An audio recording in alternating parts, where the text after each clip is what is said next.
teman-teman, balik lagi di Via Journey di Talking bareng Via. Nah, episode kali ini aku bakalan mau berkarlota banyak, pokoknya itulah, mau berkarlota banyak tentang bagaimana sampai aku bisa kuliah di broadcasting. Terus kok nggak punya skill broadcasting, bisa skill menulis naskahnya, bahasa Indonesianya dulu di SMA buruk sekali, kenapa sekarang bisa jadi penulis naskah di TV gitu. Aku bakalan kasih tahu ke teman-teman, tapi sebelum itu aku bakalan make up dulu biar mukanya kelihatan fresh gitu, karena aku baru bangun dan baru selesai beres-beres. So, sampai ketemu nanti.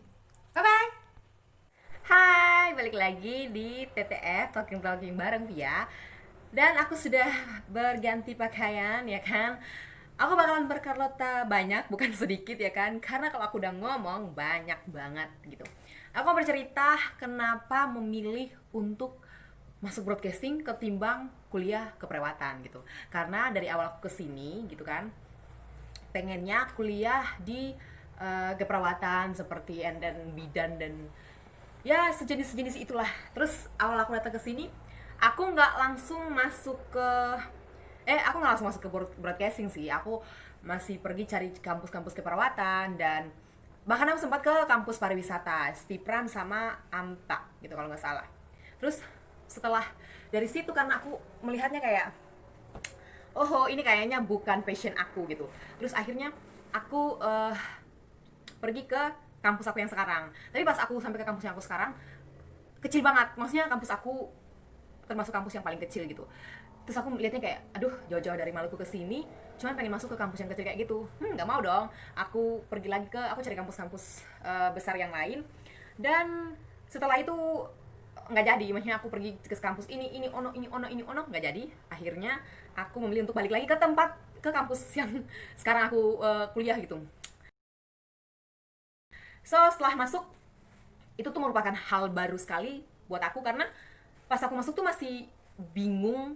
Karena hello, aku SMA-nya tuh pengennya jadi pengennya tuh jadi perawat gitu. Tiba-tiba masuk dan belajar tentang apa itu berpikir kreatif gitu kan, apa itu public speaking dan dasar-dasar jurnalistik dan sebagainya. Terus aku kayak, hah, ini tuh mata kuliah apa sih gitu kan, kok tiba-tiba aku langsung masuk ke sini gitu.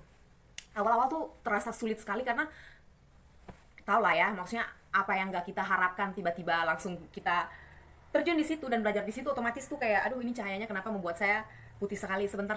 Pas pertama kali masuk tuh aku diajarin untuk belajar cara fotografi, cara berpikir kreatif itu seperti apa.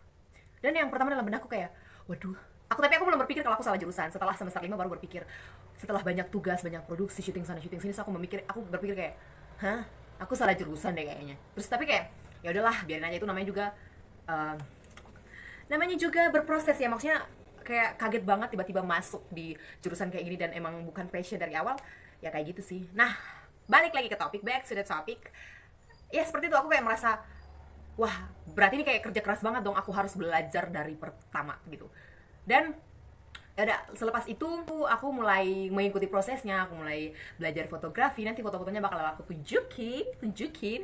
Aku mulai belajar fotografi. Terus awalnya tuh aku kayak merasa kayak, ya udahlah, tapi puji Tuhan sekali, akhirnya aku uh, selesai di RBTV Pelangi Jogja.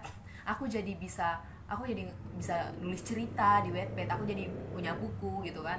Bukuku ada 5. Jangan lupa baca kalau yang punya Wattpad ya. Ini sekaligus promosi gitu. Dan mulai dari situ tuh kayak, oh my god, berarti ternyata passionku bukan ngerawat orang, tapi passionku megang mic gitu. Dan awal-awalnya tuh aku mulai bawa acara kayak semisal waktu itu talk show talk show tugas kelompok tuh aku jadi MC-nya gitu. Dan MC-nya tuh mulai dari aku mulai dari pagi sampai jam 3, take berulang kali karena aku ngomongnya masih awal-awal gitu. Terus kayak mulai berproses dari situ, akhirnya aku magang di Jogja Istimewa Televisi gitu. Dan itu tuh di situ aku mulai disuruh nulis naskah, aku disuruh jadi pembawa berita, aku ikut liputan dan segala macam. Dan itu tuh emang pengalaman yang benar-benar wow banget gitu. Jadi bagi aku tuh kuliah di broadcasting tuh, kita tuh jadi deep di kayak bukan di push sih, kayak kita jadi lebih banyak kenalan, jadi lebih banyak wawasan. Jadi bukan hanya di broadcasting tuh bukan hanya kita belajar tentang penyiaran, komunikasi, tapi kalau misal kita udah diterjun di dunianya langsung, kita udah kerja langsung, berarti kita harus berwawasan luas sebenarnya. Kita harus belajar tentang politik. Kalau misal kita liput politik, kita setidaknya udah tahu kayak, terus kayak kita liputnya tentang sosial budaya gitu, setidaknya kita udah tahu gitu. Jadi kita belajar berbagai macam hal gitu, nggak satu hal aja kita belajar berbagai hal tentang pokoknya mulai dari sosial, politik, budaya, kesenian, keberagaman gitu. Karena kan kalau misal kita satu saat ditempatkan di acara-acara kayak gitu, kita otomatis udah harus tahu dong. Karena kalau kita nggak punya wawasan luas, kita akan ketinggalan. Di broadcasting itu kita harus bersaingan. Kita nggak hanya aku nanti di sini aja, aku jadi ini aja, enggak. Kamu harus berupaya, kamu harus berusaha, karena bukan hanya kamu lulusan broadcasting, semua orang lulusan broadcasting, banyak yang lulusan broadcasting. Kalau kamu nggak kreatif, kamu nggak cerdas, kamu bakalan ketinggalan. Jadi kalau misal kamu pengen masuk ke dunia broadcasting, kamu harus siapkan mental, kamu harus kamu harus rajin menggunakan internet, walaupun aku sendiri nggak terlalu aktif di sosial media gitu, tapi kamu harus itu. Jadi kamu harus hiperaktif, nggak hanya diam-diam aja, karena kita sekarang zona milenial atau zamannya anak milenial gitu. Jadi semua tuh harus kreatif gitu. Kalau kamu nggak kreatif, kamu bakalan ketinggalan gitu. Jadi itu vlog aku, dan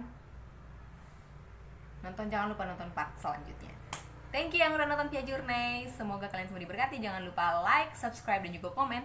Like kalau kamu suka, dan komen jika ada yang kurang dari video ini.